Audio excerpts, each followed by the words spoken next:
પાટણમાં આંતરિક ગરમાવો આવ્યો સામે પાટણ જિલ્લા કોંગ્રેસના પૂર્વ પ્રમુખ અને સનિષ્ઠ આગેવાનોએ યોજી પત્રકાર પરિષદ।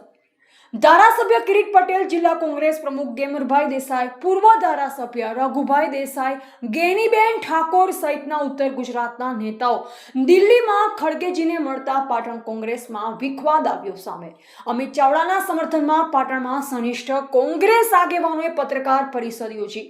સ્થાનિક સ્વરાજની ચૂંટણીઓ બાબતે પાટણ જિલ્લાના પૂર્વ કોંગ્રેસ પ્રમુખ બાબુજી ઠાકોરે આપ્યું નિવેદન। ચૂંટણીઓમાં ટિકિટો આપવાની જવાબદારી જિલ્લા કોંગ્રેસ પ્રમુખ વર્તમાન તેમજ પૂર્વ ધારાસભ્યોને સોંપાઈ હતી।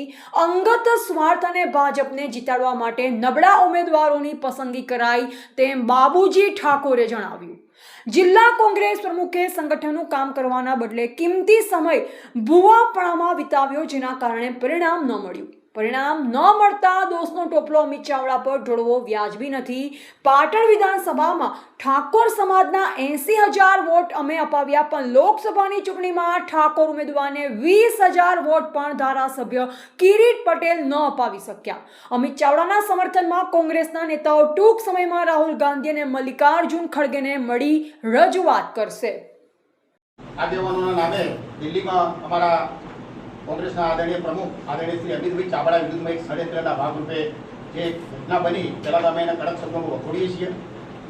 રહી વાત અમિતભાઈ ચાવડાની કાર્ય પદ્ધતિની, તો અગાઉ મારા બાબુજીને એમને વાત કરી એમ કે આ વખતની સ્થાનિક સ્વરાજની ચૂંટણીમાં આદરણીય અમિતભાઈ ચાવડા સાહેબે ફ્રી હેન્ડ ગણો કે તમામ સત્તાઓ ગણો કે સ્થાનિક કક્ષાએ જિલ્લા પ્રમુખશ્રીઓ અને ચાલુ ધારાસભ્ય અથવા પૂર્વ ધારાસભ્યશ્રીઓને આ સત્તાઓ સોંપી હતી, અને એના ભાગરૂપે જ તમામ જગ્યાએ આખા ગુજરાતમાં ટિકિટોનું વિતરણ થયું છે।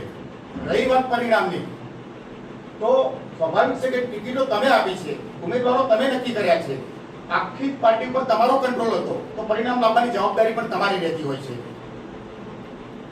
ચૂંટણીના પરિણામ પછી થોડા એક એવા મેસેજોના માધ્યમથી એવો એક માહોલ બનાવવાનો પ્રયત્ન કરતા હતા કે પાટણ જિલ્લામાં ખૂબ સારું પરિણામ આવ્યું છે, બરાબર। તો ખરેખર આ વાત એકદમ વ્યાજબી એ માટે ના કહેવાય કે પાટણ જિલ્લો, બનાસકાંઠા જિલ્લો હર હંમેશ કોંગ્રેસમાં ભરેલો છે, બરાબર। આ જિલ્લાઓમાંથી હર હંમેશ ખૂબ સારી સંખ્યામાં સીટો પહેલા પણ આવતી હતી ને આવેલી છે। પાટણ જિલ્લામાં 9 તાલુકા છે અને 4 વિધાનસભા છે, પાટણ અને સિદ્ધપુર વિધાનસભા।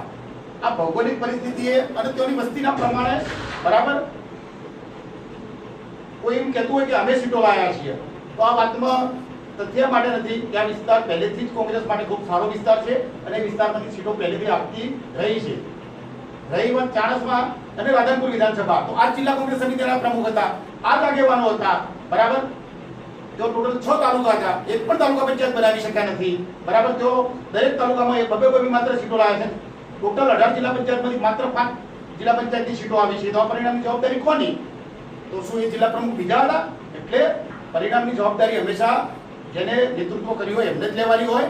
વાલા દવાલાની નીતિ અપનાવી જે લોકો જીતી શક્યા હતા અને જે લોકો ખરેખર પરિણામ લાવી શક્યા હતા, માત્ર તમારી સાથે મેળ ના હોવાના કારણે અથવા તમે એમના સામેવાળા ગ્રુપના ગણી અને એમના ટિકિટો કાપી અને એમના આખી ચૂંટણી પ્રક્રિયાથી દૂર રાખી અને પરિણામના માત્ર કૃત્રિમ માહોલ બનાવી અને તમે એમ કહેતા હો કે અમે પરિણામ મેળવ્યું હોય, તો કુલ પાટણ તાલુકા પંચાયતની કુલ 180 થી પણ વધારે તાલુકા પંચાયતની સીટો બધી માત્ર તમે 50-48 સીટો લાવ્યા છે, એટલે એનું પરિણામની ટકાવારી કાઢો તો માત્ર 22 થી 25% પરિણામ છે।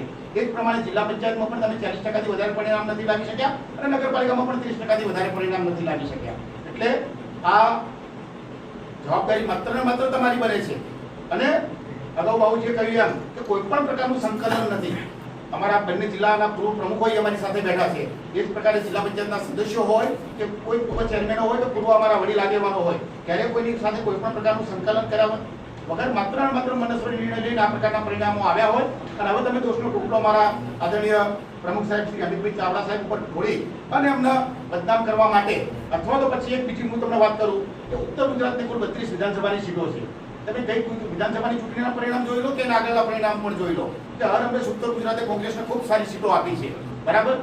આ વખત મારો તો સીધો આક્ષેપ છે કે ભારતીય જનતા પાર્ટીએ કોઈ એવી હોપારી તો નથી આપી ને તમને કે ભાઈ આ ઉત્તર ગુજરાતને તમારે જોડે લઈને બતાવી દેવું, તો આ લોકો પણ એમાં સામેલ તો નથી ને, આ મારો ખુલ્લો આક્ષેપ છે। એટલે તમે પોતાની જાતને મનોમંથન કરજો અને કોંગ્રેસ પાર્ટી માટે કામ થાય, મજબૂતાઈથી કામ થાય એવી અમે આશા અને અપેક્ષા રાખીએ છીએ. બાકી રહી વાત અમારા આદરણીય નેતા અમિતભાઈ ચાવડાની સાથે અમે કાલે પણ હતા, આજે પણ છીએ અને આવનારા સમય પણ રહીશું. તમે લોકો જેમ દિલ્હીમાં જઈ એમના વિરુદ્ધમાં રજૂઆત કરતા હશો એમ અમે પણ ખૂબ મોટી સંખ્યાની અંદર જરૂર પડે તો અમારા આદરણીય નેતા રાહુલજી અને આદરણીય મલ્લિકાર્જુન ખડગે સાહેબ અને કેસી વેણુગોપાલ સાહેબને અમે પણ ખૂબ મોટી સંખ્યામાં મળવા જવાના છીએ.